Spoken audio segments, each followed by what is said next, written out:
How's it going, guys? This is Tech Expert John, and we're gonna go into our new section of selecting and installing storage devices. So for our next section, we got mass storage devices. Um, these usually are non-volatile. What that means is they're permanent. You could keep data on a hard drive for however the hard drive's lifespan is. And it holds it even when it's off. These are mostly commonly as mass storage devices, and they use magnetic, optical, or solid state technology. Mass storage device installed on as in internal components referred to as a fixed disk. Storage devices are produced a number of standard widths: 5.2 inches, 3.5 inches, and 2.5. The computer chassis have several drive bays to fit these form factors. Form factor bays with 5.25-inch width are provided with removable panels so that they can be used with devices that have removable media such as DVD drives and smart card readers. The most common ones I've seen is the 3.5. I actually bought one accidentally for my laptop, and since it does not fit in the laptop one is a 2.5 inch, and so I just had one laying around. Um, I think I've yet to use it. I probably should have just returned it. I don't know why I didn't do that. Amazon has really good returning service. So as a fix this is typically installed to drive bay using a caddy. You screw a drive into the caddy, then you screw the caddy into the drive bay. A caddy is also allow you to fit a drive of a different size to the bay. For example, you can fit 2.5-inch drive in a 3.5-inch bay or a 3.5-inch drive in a 5.25-inch bay by using an adapter caddy. Some caddies use rails so that you can pull the drive out without having to open the case. That's actually pretty cool. So in this diagram, we have the position of the system devices.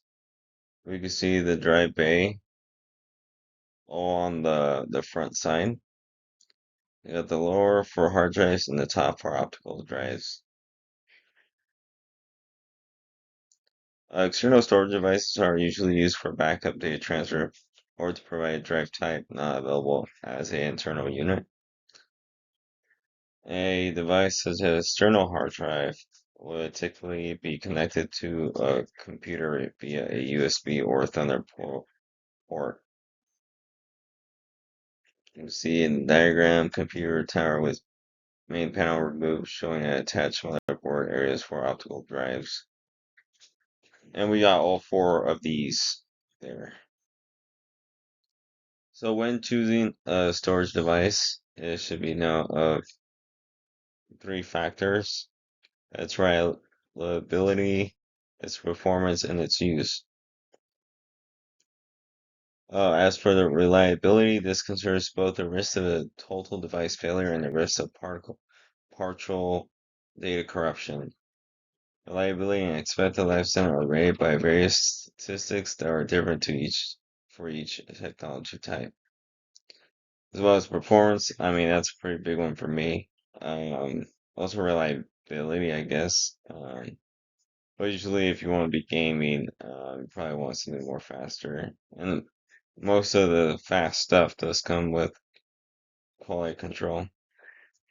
So when comparing different types of storage technology, you need to evaluate performance for the type of data transfer that device will use predominantly. For example, read and write performance have different characteristics. There are also differences between sequential access reading data from the same block as might happen when transferring a large file, and random access reading data from a different location on the drive or transferring lots of small files. Along with the data throughput measured in megabytes or gigabytes, you may need to consider the number of input-output operations per second that can be achieved by a device for different kinds of data transfer operations. So, more or less, it means just how fast you can transfer data, whether it be on some of the blocks. I believe magnetic hard drives have like sections where there's more space on there for the same type of file, and as well as you could do random access. That's pretty. Don't get it confused with RAM. I mean, I don't think you guys would. But yeah, this is just hard drives. For the use, reliability and performance factors can only be properly evaluated when considered use of examples on how storage use include running on OS, hosting database applications, streaming video data as re as removable media, and for data backup and archiving. These use cases have different costs, reliability, and performance considerations. Some of the mass storage drive vendors include Seagate, Western Digital, Hitachi, Fujitsu, Toshiba, and Samsung. I probably only know like the first two or own some of them. So on this slide, we have the types of drives. We got first the solid state ones. These are much more reliable than hard disk drives, as hard disk drives aren't as sturdy as solid state drives. If you drop one of the HDDs, it's more tend to break because it has magnetic platters that you, excuse me, that uses a needle to read on the data on the magnetic platter.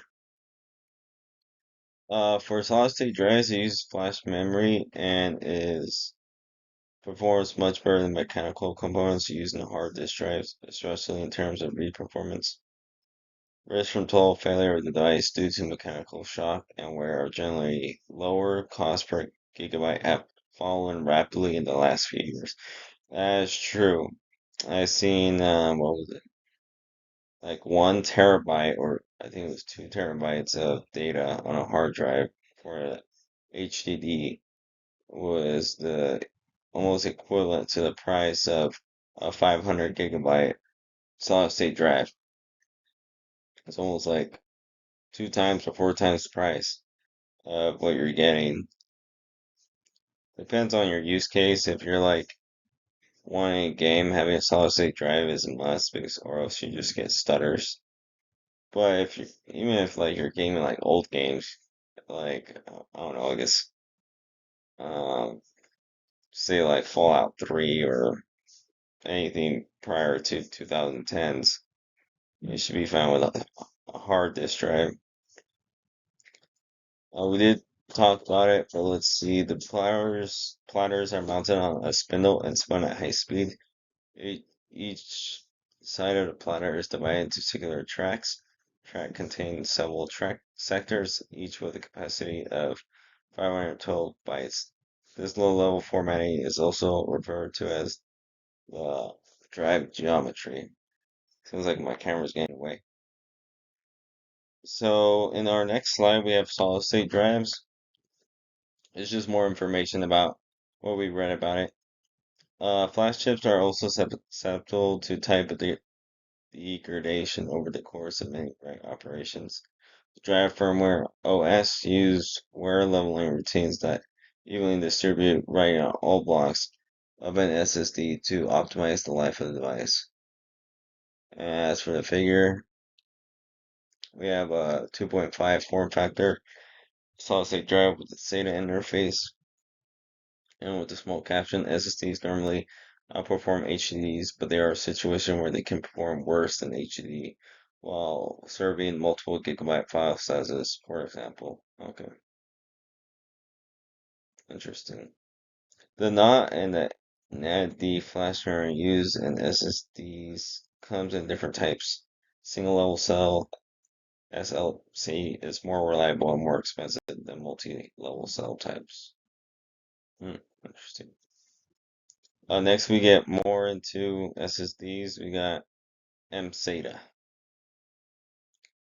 On typical modern desktop PC, a SD might be installed as the computer's only internal drive or as a boot drive for use on a digital hard drive. In the second scenario, the SSD would be used to install the OS and software applications, while the HDD would be used for user data files. In terms of communications interface, an SSD might be packaged in a 2.5-inch caddy and installed to a SATA port using the normal SATA data and power connectors. Alternatively, the SATA form factor allows an SSD package as an adapter card to be plugged into a combined data and power port on the motherboard.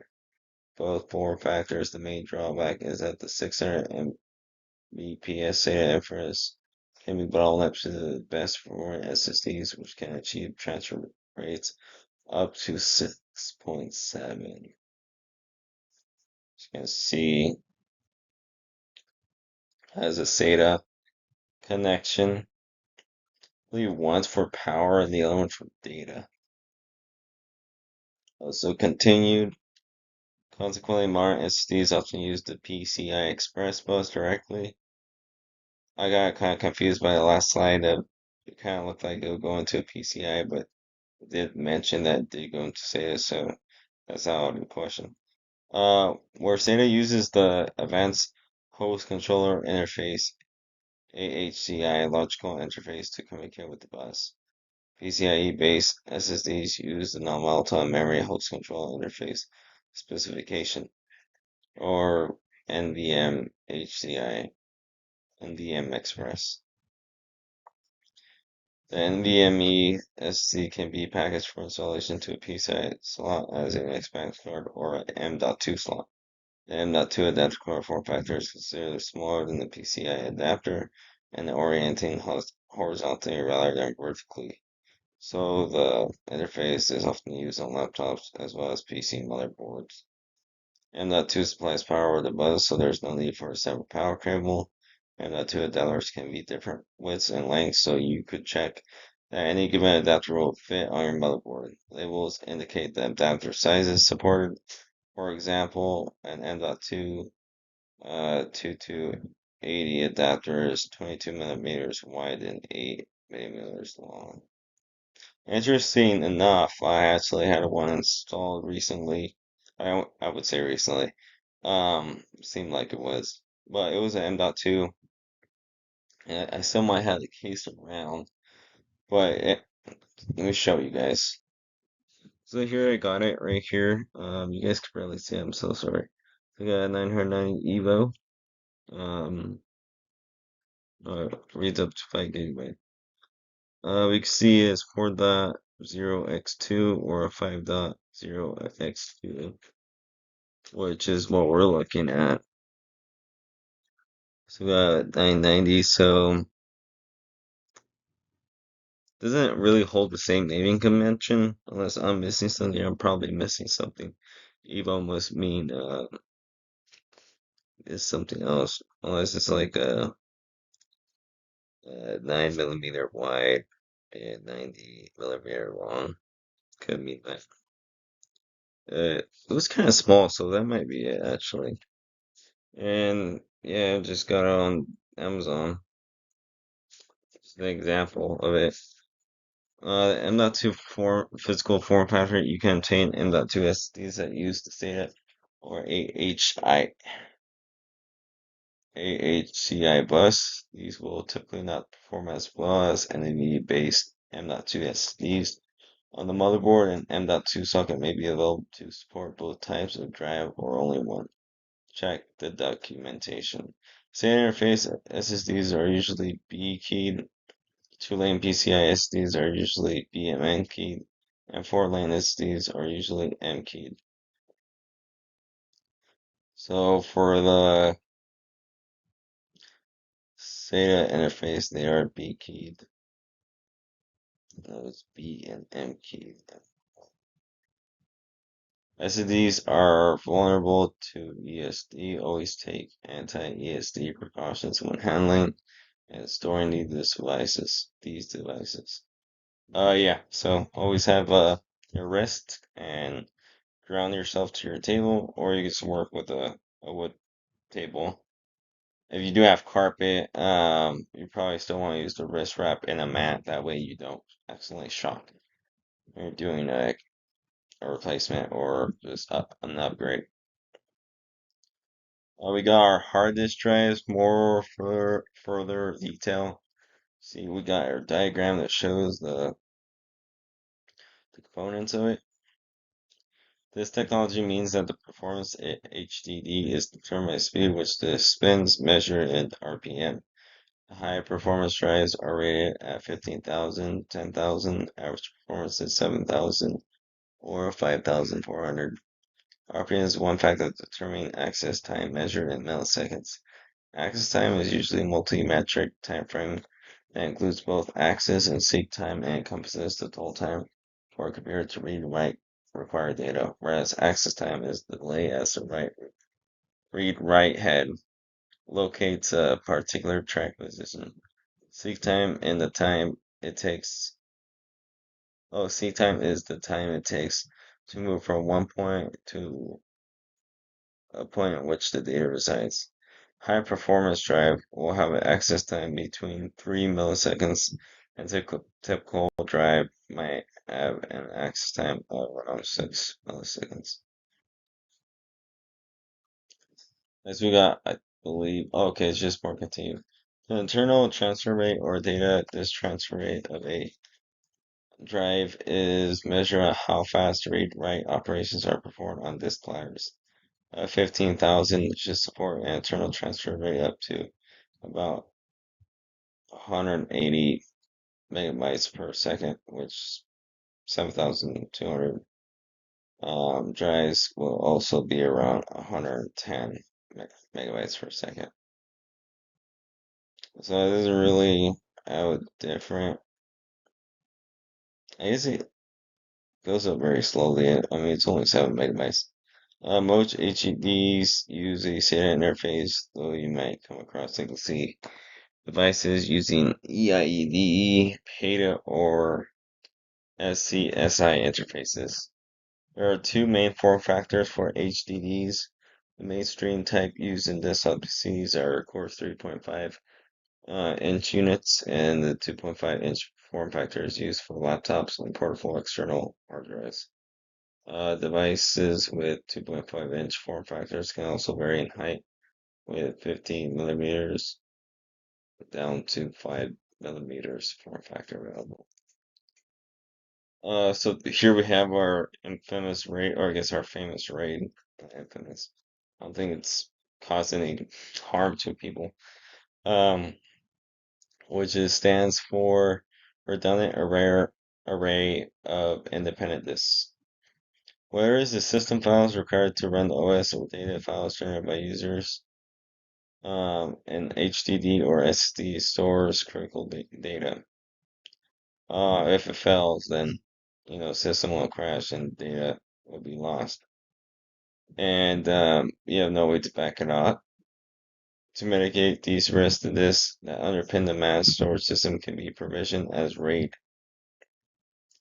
Redundancy sacrifices some disk capacity, but provides fault tolerance to the OS. The RAID array appears as a single storage resource or volume and can be partitioned and formatted like any other drive.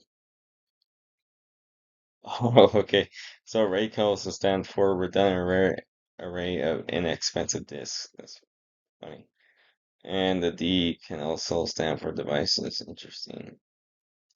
Array level represents the drive configuration. With a given type of fault tolerance, basic RAID levels are numbered from 0 to 6.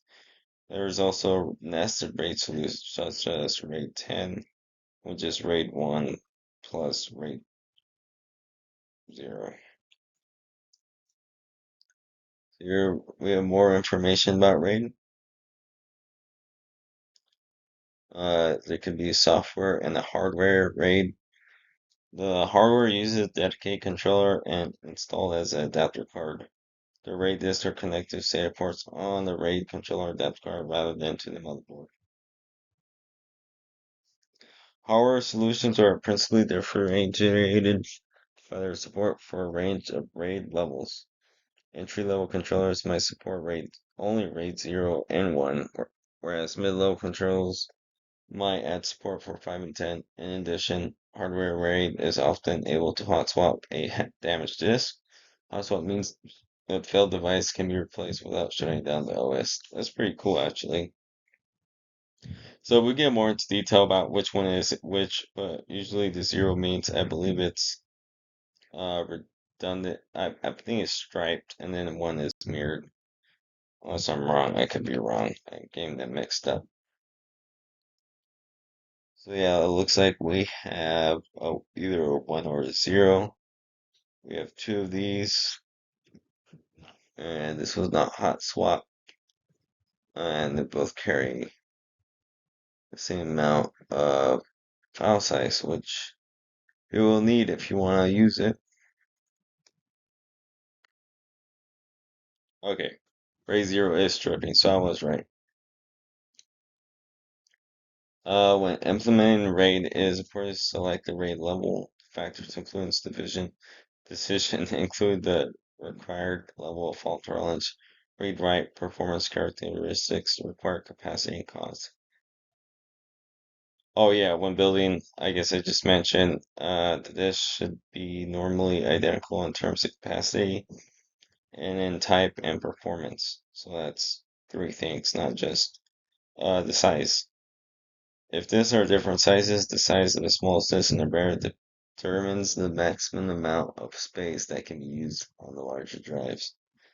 Stripping without parity divides data into blocks and spreads the blocks into a fixed order amount among all the disks in the array. This improves performance as multiple disks are available to service requests. Parallel RAID 0 requires at least two disks. The logical volume size is sum of the drives multiplied by the smallest capacity physical disk in the array.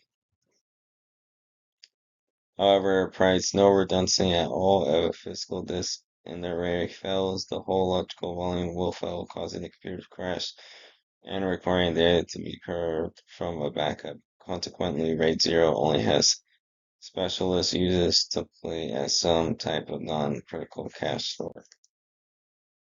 So here's a diagram. This makes up a one hard drive, but combines the efforts of two. Here we have mirroring. RAID 1 is a mirrored drive configuration using two disks. Each write operation is duplicated in the second disk in the set. This is basically a backup almost. A read operation can be used either disk, boosting performance somewhat. This strategy is the simplest way of protecting a single disk against failure. If one disk fails, the other takes over. This is little impact on the performance during this, so availability remains good. But the failed disk should be replaced as quickly as possible as there's no longer any redundancy. When the disk is replaced, it should be populated with data from the other disk. Performance while rebuilding is reduced. The RAID 1 is better than other levels in that respect. The rebuilding process is generally shorter than for a parity-based RAID. Can't do pretty soon. So here's the diagram example of RAID 1. See, they're both mirrored. In terms of cost per gigabyte, this mirroring is more expensive than other forms of fault tolerance because the space utilization is only 50%. So you have 2 GB hard drives and you have two of them. That's all you're going to be able to use from those two. So as RAID 0, you'll be able to use a 4 GB hard drive. I don't think those even exist, but yeah, you cut down your space in half. For RAID 5 and 10, have performance, disk utilization, fault tolerance, and characteristics make them better choices than basic mirroring. Here we have stripping with distributed parity. RAID 5 uses stripping like RAID 0, but with a distributed parity. Distributed parity means that the error correction information is spread across all the disks in the array. The data and parity information are managed so that two are always on different disks. If a single disk fails, enough information is spread across the remaining disks to allow the data to be read to be reconstructed. Stripe sets with priority offer the best performance for read operations. However, when a disk has failed, the read performance is degraded by the need to recover the data using the parity information. Also, all normal write operations suffer reduced performance due to the parity calculation. It requires a minimum of 3 hard drives, but will be configured with more. This allows for more flexibility in determining the overall capacity of a RAID than is possible with RAID 1. Hard, maximum number of devices is set by controller and OS support, but the number of drives used is more likely to be determined by practicalities such as cost, risk. Adding more disks increases the chance of failure. If more than one disk fails, the volume will be unavailable. The level of fault tolerance in available disk space is inverse. As you add disks to set, the fault tolerance decreases, but usable disk space increases. If you compare RAID 5 set using 3 disks, a third of each disk is set apart aside for parity. Using the 380 gigabyte disk configuration, you would have a 160 gigabyte usable volume. If you for it, use 1/4 as a reserve on each disk. Using 480 gigabyte disk configuration, you will have 240 gigabyte usable volume. So I'll assume you have the 580 gigabyte disk configuration. You'll only be able to use 4 of those gigabytes. I mean, four of those drives, and it would come down to 320 gigabytes instead of its 400 gigabyte hard drive. That's the pattern I see now, and I'm pretty positive that that's what it is. So for RAID 10, strip of mirrors. So it's basically just a glorified version of RAID 1 and 0 put together. So here we have the mirroring, and it's stripped into 2. So in each one is using RAID 0, and for the holistic approach using RAID 1. Let's see. It offers excellent fault tolerance as one disk is in each mirror can fail. The volume will still be available. This configuration requires at least 4 disks. There must be an even number of disks. It carries the same 50 disk overhead as mirroring. So yeah, I guess you'll be able to use 40% of the capacity. I mean 50%. Why am I saying 40%? We have removable hard drives. These are usually external. I have a couple I think I only have like 3. Um, it can be provisioned as removable storage in an enclosure.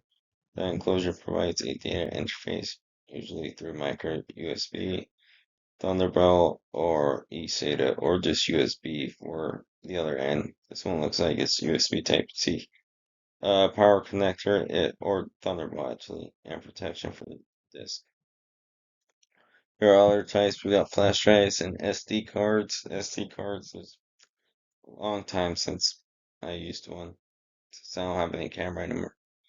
Some enclosures can be connected directly to a network rather than a PC. This is referred to network attached storage. Attached enclosures can host multiple disk units and configure as a RAID array. So here we have our network attached storage. There's no figure for that. That's just kind of something that you set up. You could buy a device or just set up one yourself with excuse me. I think you can even set one on the cloud. You just need a fully qualified domain name or to access it, and connected to your File Explorer, or as well as Linux as well. The flash memory underpinning SSDs can be provisioned the flash drive and memory card form factors.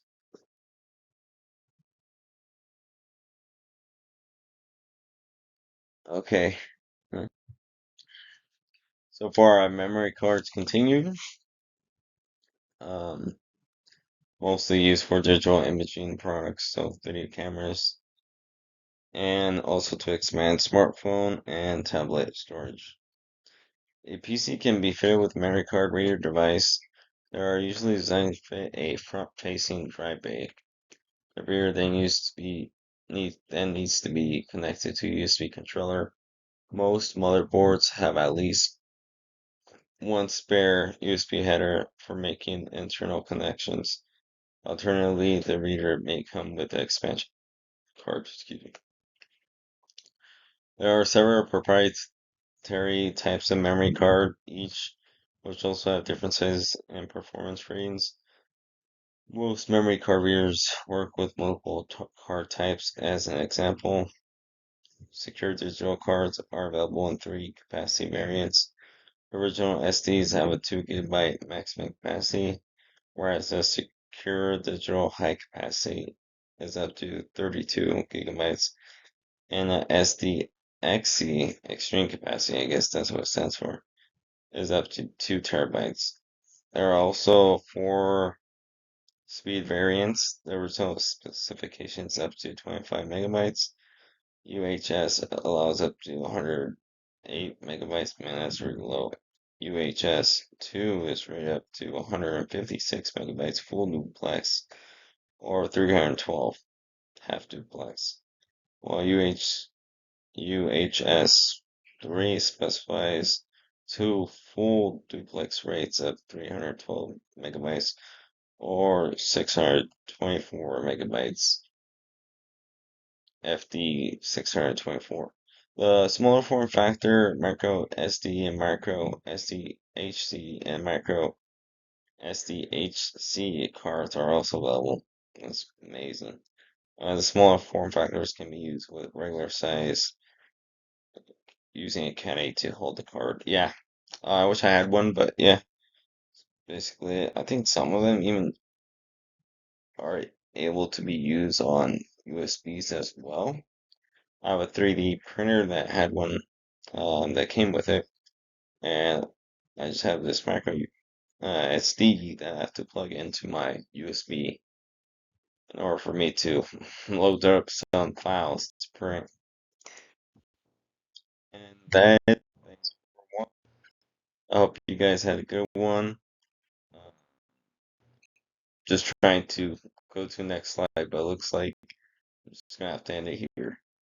If you like this content, just subscribe. I'm going to be going over topic C pretty soon, and that just continues to go into installing system devices. So if you felt like I missed something in the last two videos, the third one's going to have it, and if not, then it's going to be in our next lesson, which is lesson 3. Anyways, peace.